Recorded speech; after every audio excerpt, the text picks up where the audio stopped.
Welcome back. I wasn't feeling very great today. I have some pain, joint pain, so I decided not to really do a longer form video. And I'm sure some of you might be asking why I'm not commenting on some of the situations like in Gaza or in obviously, there's more stuff coming out with the Russia Gate stuff. I might actually do some videos on that later this week, and also the Venezuela broadcast with Jose Nino is going to be pushed off till Wednesday. For those of you that are curious, this is a story that I've seen several people comment on, and it's really like ridiculous at this point. They're saying a mural of George Washington may be removed because it traumatizes students at a high school in Northern California. And guess what the high school is called? It's called George Washington High School. And it says a 13-member working group held 4 public meetings and in February concluded that the historical paintings do not include values of social justice, diversity, united, or student-centered. The group recommended having the mural, which includes numerous panels that make up the life of Washington, removed because the artwork glorifies oppression instead of eliminating it and has nothing to do with equity or inclusion at all. So then it goes on for the the commentary that it has, which I don't really disagree with. Look, not everything is about equity and inclusion. Some things happen in life where adverse things happen. And the idea that you would say, well, George Washington, he wasn't exactly the greatest person. He had regressive opinions, whether they had to do with racial issues, whether they had to do with the treatment that he gave to people, Native Americans especially. That's not really what having a mural about him is about. And for those people that say, well, now we're going to change everything to have values of inclusion and diversity, get ready, because at a certain point, they'll determine that you're not sufficiently compliant to that. And what this makes me think about is that there's always going to be something that we grew up with that was in school that nowadays they're going to look at as deviant and something that has to be done away with.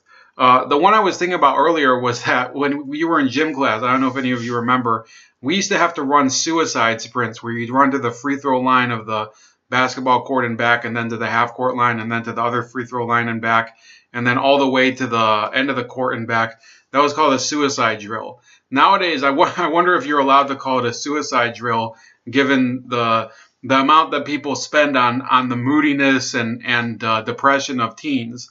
I mean, when I was a kid, yeah, we had a lot of kids that were very moody. I believe we even had a kid who killed himself at a certain point. But it had nothing to do with suicide drills. Okay? This is really over-the-top stuff. And people have to get a grip.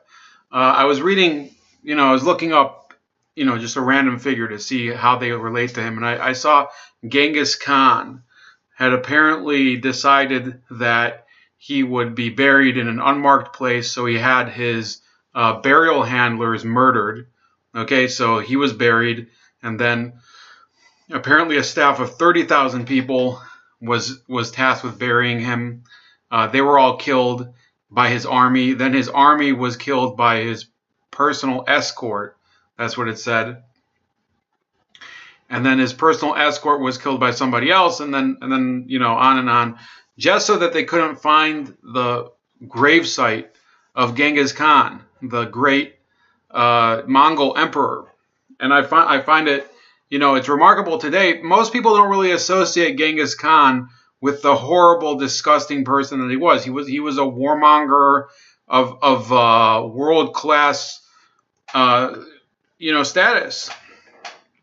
Somebody like him that doesn't appear for hundreds of years. I mean, you think of a lot of the leaders that we think about, Adolf Hitler, and of course, we have our own warmongers here, like Bush. We have warmongers overseas. Milosevic was thought of as a warmonger. Genghis Khan was basically he lived to, prey on humans and to conquer. That's the way it was in a lot of these societies. And it doesn't matter whether it's a society of one race or another. There is a brutal thing about being a human being, and you just have to hope that humanity doesn't descend to those depths anymore. Then you have to think about what keeps humanity together so that we don't have people killing each other wantonly. And in some cases, they do kill each other wantonly. There's a thought right now that we could be having another war over there in the Middle East with Iran, which I sincerely hope doesn't happen. And, you can only hope it will be avoided. There's nothing I have against the people of Iran, even if I disagree with their government. And I think it would be unwise for us to go into another war, whether it's with Iran or a different country. But this idea that we're going to go back into history and look at these figures that led lives that were less than pure by the standards of people today is absolutely ludicrous. The people who are passing the criticism, by the way, are almost usually completely devoid of any accomplishments. All of their accomplishments center in academia. What's academia? Academia is typically studying things other people did, unless you're doing some sort of empirical research. If you're, for example, a biologist or a chemist, somebody developing maybe some sort of drug for pharmaceutical industry, for example.